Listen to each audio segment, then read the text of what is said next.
Je vais lire une chronique dans la presse, vite de même, je ne l'ai pas encore lu, sur le cannabis, mais ça m'intéresse. Le gros titre dit Des profits étourdissants, utilisés à toutes les sauces. Un texte de Francis Vaille, de la presse. Le gouvernement dépense une grande partie des profits du cannabis à d'autres fins que celles prévues par la loi, avec une reddition de comptes laborieuse. Francis Vaille, La Presse. Je fouille le dossier depuis 4 mois et j'en viens à une seule conclusion. Le gouvernement dépense une grande partie des profits du cannabis à d'autres fins que celles prévues par la loi, avec une reddition de comptes laborieuse. On ne parle pas de petites sommes. Québec a empoché un demi-milliard de dollars avec les profits et les taxes d'assises de la Société québécoise du cannabis, SQDC, depuis 5 ans, encore plus si l'on ajoute la TVQ. En vertu de la loi, plus de la moitié, précisément 299 millions, devrait être consacré d'abord à la recherche, puis aux soins liés au cannabis et enfin à la prévention des méfaits du cannabis et la promotion de la santé. L'objectif, on légalise, mais on s'assure de comprendre les impacts possibles et d'y remédier.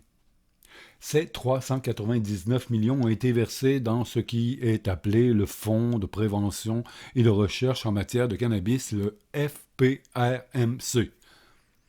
L'argent est administré par le ministère de la Santé et des Services sociaux, le MSSS. Or, en fouillant, on constate que le MSSS a aussi financé une foule d'activités qui n'ont pas de lien direct avec le cannabis, comme les logements pour les sans-abri, le sport amateur, la qualité de la vie dans les quartiers, la Société canadienne du cancer et le Conseil québécois sur le tabac, entre autres. L'année 2022-2023, la plus récente disponible, est éloquente. Le Fonds de prévention et de recherche en matière de cannabis, le FPRMC, a dépensé 111 millions qui viennent indirectement des profits de la SQDC. Or, de cette somme, moins de 6 millions ont été affectés à la recherche, soit 5%. Le reste m'indique que le MSSS a servi pour les volets prévention, 77 millions, ou soins curatifs en lien avec l'usage du cannabis, 26 millions, selon les termes utilisés dans les lois encadrant le cannabis. Ce niveau d'allocation me laisse dubitatif. Quelles activités de prévention pour le cannabis ont pu coûter 77 millions en seulement un an? C'est l'équivalent de 1200 employés qui travailleraient à plein temps à prévenir l'usage du cannabis ou à faire la promotion de la santé. Et que dire des 26 millions qui auraient été injectés dans les soins? Les effets du pot récréatif ont-ils exigé autant de traitements? Une reddition de compte approximative. Le MSSS me répond que l'essentiel des fonds aurait servi à financer les missions liées au cannabis dans les 18 directions régionales de la santé publique, DRSP, du Québec. Ces DRSP, de leur côté, distribuent une bonne part de l'argent aux organismes communautaires comme le YMCA, la Maison Jean-Lapointe ou les groupes d'intervenants dans les écoles secondaires.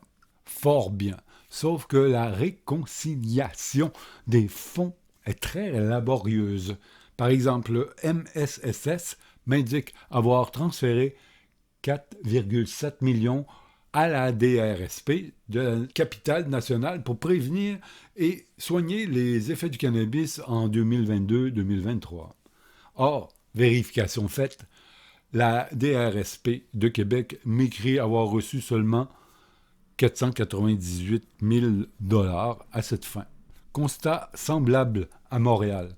Le MSSS dit avoir transféré 11,7 millions à la DRSP locale en 22-23, mais cette dernière répond plutôt avoir reçu 4,1 millions dans une première communication m'expliquant en détail l'utilisation de l'argent. Une fois informé de l'écart de 7,6 millions dans le deuxième temps, La DRSP de Montréal se rétracte pour me dire qu'en réalité, elle n'est en mesure de bien savoir ce qui vient du fonds du cannabis ou pas. Selon ce que je comprends, l'argent du cannabis sert à financer un éventail de mesures sociales du réseau. Sur les 111 millions du FPRMC de 2022-2023, 45% ont été versés à des organismes sans lien direct avec le cannabis ou utilisés à d'autres fins que celles directement prévues par la loi selon mon estimation. Entre autres, admet le MSSS, quelques 35 millions ont été distribués à des organismes de lutte contre le tabagisme et le cancer, notamment de même qu'à un institut, l'INES, INESS, dont la mission est d'évaluer les coûts des technologies et médicaments. Il est aussi question d'un organisme voué au sport amateur, le RSEQ, qui chapeaute des équipes comme les Carabins de l'Université de Montréal et le Rouge et Or de l'Université Laval. Autre utilisation des profits du pot, m'écrit le MSSS, le développement de compétences personnelles et sociales des jeunes, y compris ceux de la DPJ, en vue de favoriser des choix de vie sains, le bien-être et la réussite éducative. Il est également question d'encourager des actions communautaires visant à maintenir et à améliorer la qualité de vie dans les quartiers et les communautés. Des millions pour l'itinérance. Les profits du pot servent aussi à une autre fin bien indirecte, l'aide aux personnes itinérantes. Selon mes renseignements, 24 millions ont servi à loger les sans-abri du Québec ou à les accompagner dans le processus au cours de la seule année 2022-2023. C'est l'équivalent de 200 $ par mois par itinérant. L'argent vient du fonds de prévention de recherche, environ 14 millions, mais aussi d'un autre fonds alimenté par les profits du cannabis, 10 millions, appelé le Fonds de lutte contre les dépendances, le FLCD. Nul doute que cette clientèle a des besoins très grands et qu'une bonne partie fume du cannabis, mais les sommes allouées s'éloignent de l'objectif de la loi, soit de faire de la recherche, de la prévention et des soins curatifs en lien avec le cannabis. En fin de compte, lorsque les fonds du cannabis concernent réellement la prévention et les soins, ils financent davantage les services pour les personnes ayant des problèmes avec les drogues dures, cocaïne, cristal meth, etc. Les jeux de hasard ou la cyberdépendance, selon ma compréhension, plutôt que ceux liés au cannabis. Bref, les profits du pot ont une portée très large, mais floue. En soi, ce n'est pas nécessairement une catastrophe, les besoins publics sont très grands, notamment dans le dossier des opioïdes et de l'itinérance ou de la DPJ. Trop d'argent à dépenser. Mais cette allocation molle des fonds, loin des objectifs premiers de la loi, est de nature à inciter les organismes à jouer d'astuces pour dépenser l'argent, à trouver des projets à subventionner sans qu'il y ait une reddition des comptes clairs des fonds dépensés et des résultats. À chaque niveau, des frais administratifs s'ajoutent. D'ailleurs, malgré ses intentions, le gouvernement n'est jamais parvenu à dépenser la totalité des fonds du cannabis. Année après année, les objectifs élevés de dépenses établis en début d'exercice ne sont pas atteints. Dit autrement, il manque de projets pour épuiser l'argent, si bien qu'au 31 mars 2023, les deux fonds, FLCD et FPRMC, avaient des surplus inutilisés de 212 millions. Une autre question se pose par ailleurs. L'argent du pot représente-t-il toujours de l'argent frais pour les organismes bénéficiaires ou remplace-t-il plutôt une partie du financement passé qui venait d'autres sources publiques? Les fonds de la SQDC, ultimement alloués au ministère de la Sécurité publique et au corps de police, pourraient être un bon exemple. L'argent versé par le fonds de lutte FLCD, cette année 39 millions, sert à lutter contre le commerce illicite de cannabis, de l'alcool et du tabac. Or, comme la légalisation du cannabis a fait fondre le commerce illicite, à quoi peut bien servir ce nouvel argent? Difficile d'imaginer que les corps de police ne consacraient pas davantage d'énergie à cet enjeu avant la légalisation et donc que l'argent du cannabis ne remplace pas en partie les anciens fonds utilisés aujourd'hui à d'autres fins. Maintenant qu'on contrôle mieux le produit légalisé, quels sont ses effets sur l'anxiété, le sommeil et la mémoire? Qu'en est-il des accidents de la route, des travaux sur les chantiers de construction, des résultats scolaires, de la créativité et tutti quanti? Quel est l'effet à long terme pour les gros consommateurs? Dans quelles circonstances est-il un bienfait?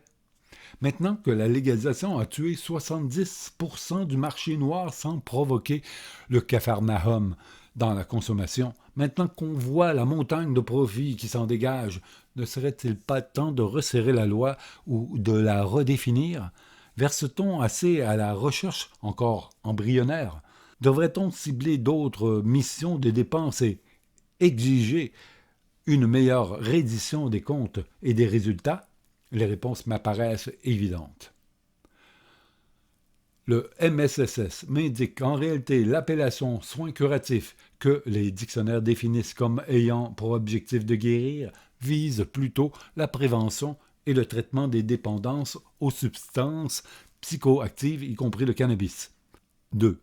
À Montréal, les groupes communautaires, Cumulus et autres, et des intervenants psychosociaux financés par la DRSP sont intervenus dans 128 écoles secondaires en 2022-2023, 72% du total.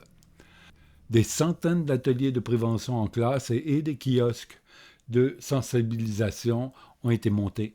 Les interventions visent l'ensemble des substances psychoactives.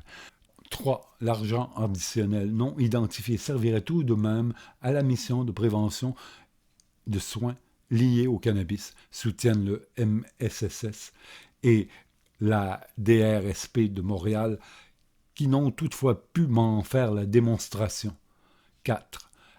Le MSSS estime avoir versé environ 20 millions en 2022-2023 à des organismes comme le Conseil québécois sur le tabac et la santé, Capasana, lutte contre le tabac, le réseau Sport Éducation Fierté, RSEQ, Sport Amateur, et la Société canadienne du cancer. Une autre somme d'environ 15 millions aurait été attribuée à l'Institut national des soins en santé et en services sociaux, INESS, qui a pour mission de promouvoir l'excellence clinique et l'utilisation efficace des ressources dans le réseau, plus spécifiquement les coûts des technologies, médicaments et interventions. 5. L'argent du FLCD vient à 85% des recettes de la SQDC, profit et taxes, et à 15% de la SAC et de l'Auto-Québec. 6. Fait révélateur. Concernant l'itinérance, le MSSS a été incapable de me confirmer l'argent réellement investi par le Fonds de prévention et de recherche, FPRMC, pour loger les itinérants, malgré les 2 semaines de délai que je leur ai donné. Les 14 millions que j'ai indiqués viennent du plan d'action interministériel en itinérance 2021-2026. 7. Aujourd'hui, le marché illégal du cannabis représente moins de 30% de la valeur totale selon Statistique Canada. Le nombre de plants de cannabis saisis par la SQ a d'ailleurs diminué de 46% depuis la légalisation, passant d'une moyenne annuelle de 84 000 entre 2015 et 2018 à 45 000 entre 2019 et 2022. On serait capable d'en faire plus. Didier Jutras-Aswad est un des chercheurs phares du Québec en matière de cannabis et, selon lui, la communauté scientifique serait en mesure d'en faire bien plus si elle avait un meilleur financement. Le psychiatre connaît le tabac, si on peut dire. Il est chef du département de psychiatrie du CHUM, expert des toxicomanies. Et il se spécialise dans la compréhension des effets du cannabis chez l'humain, notamment sur la santé mentale. Depuis 2 ans, il a obtenu des fonds venant ultimement des profits de la SQDC pour 3 de ses projets. L'argent vient plus précisément du Fonds de prévention et de recherche en matière de cannabis, le FPRMC, qui a consacré 111 millions cette année en recherche et en prévention. Il reste beaucoup de questions à élucider concernant le cannabis et les recherches coûtent cher. Ça prend des moyens et on est limité. Le financement qu'on obtient, c'est bien. On n'a pas à se plaindre, mais on peut en faire plus, d'autant qu'on a de très bonnes capacités au Québec d'en faire plus, m'a-t-il expliqué. Au cours de l'année 2022-2023, sur les 111 millions dépensés par le FPRMC, la recherche a obtenu quelques 6 millions, soit seulement 5% du total. Les 95% restants sont allés à la prévention au sens très large, au financement des logements pour les sans-abri et au traitement lié aux substances psychoactives, dont le cannabis. La prévention, c'est extrêmement important, mais faire de la prévention efficace demande plus de données scientifiques. Le docteur Didier Jutras-Aswad, chef du département de psychiatrie du CHUM, expert des toxicomanies. En 2018, le Canada est devenu le 2e pays au monde à légaliser la vente et la consommation de cannabis à des fins non médicales. 5 ans plus tard, les retombées sociales sont globalement positives. Chute du marché noir, produits plus fiables, moins d'arrestations, moins de préjugés. Néanmoins, constate le président d'un laboratoire de recherche, Didier Jutras-Aswad, les retombées reliées à la santé des consommateurs de cannabis sont plus éparses et moins substantielles. Dit autrement, cet objectif de la loi n'a pas été atteint. Les subventions du FPRMC pour la recherche sont attribuées par un organisme appelé Fonds de recherche du Québec. Sa directrice pour le volet santé, Carole Jabet, tire des conclusions semblables concernant la capacité d'en faire plus. Je ne manque pas de projets. Avec 5 millions de plus, je trouverai le moyen de les investir, dit Mme Jabet, qui miserait notamment sur l'augmentation de la taille des équipes. Depuis 3 ans, 17 projets ont été acceptés. Les sujets traitent de l'impact de la consommation sur la santé des jeunes et des femmes enceintes, de l'effet de l'exposition au cannabis sur le cerveau des bébés ou même des liens entre le cannabis et le plaisir sexuel. Ils ont été choisis après des concours évalués par des jurys composés de pairs. On en reçoit suffisamment pour être à l'aise avec nos octrois, pour départager les bons et les excellents projets, dit cette titulaire d'un doctorat.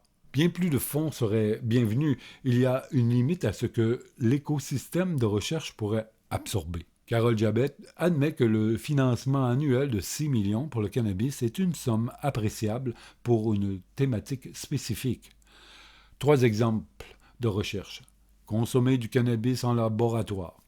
Santé Canada suggère aux consommateurs de cannabis de privilégier des produits à forte teneur de CBD, cannabidiol, car ce composant réduirait les effets néfastes de la substance psychoactive THC, tétrahydrocannabinol. Mais est-ce bien le cas?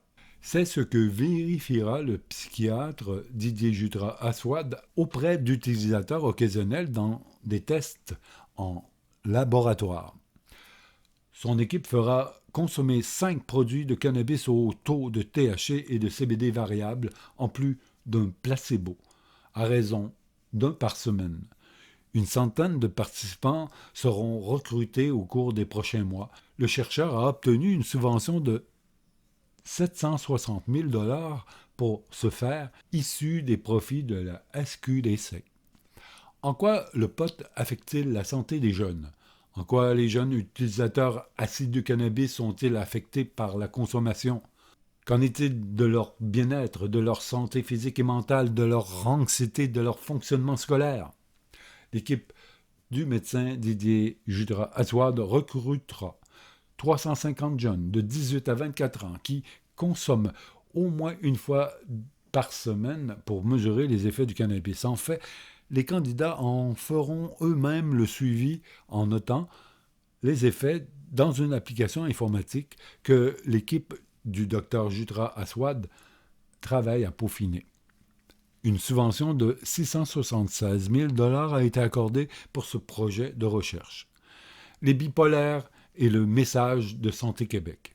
Les personnes souffrant de troubles psychotiques bipolaires, schizophrénie, etc. sont-elles rejointes par les messages sur le cannabis des organismes de la santé publique? Et si oui, comment? C'est ce que tente de savoir le psychiatre Didier Jutra-Aswad et son équipe dans une étude qualificative par entrevue auprès d'une soixantaine de candidats et de auprès d'une soixantaine de candidats et d'une trentaine de leurs proches. L'objectif est de savoir si les messages de prudence rejoignent les personnes qui ont des problèmes sévères de santé mentale. Le projet accepté en 2022 a été reçu. Le projet accepté en 2022 a reçu une subvention de 250. Le projet accepté en 2022 a reçu une subvention de 253 000 $. C'est fini? Ouais, c'est fini. C'est long.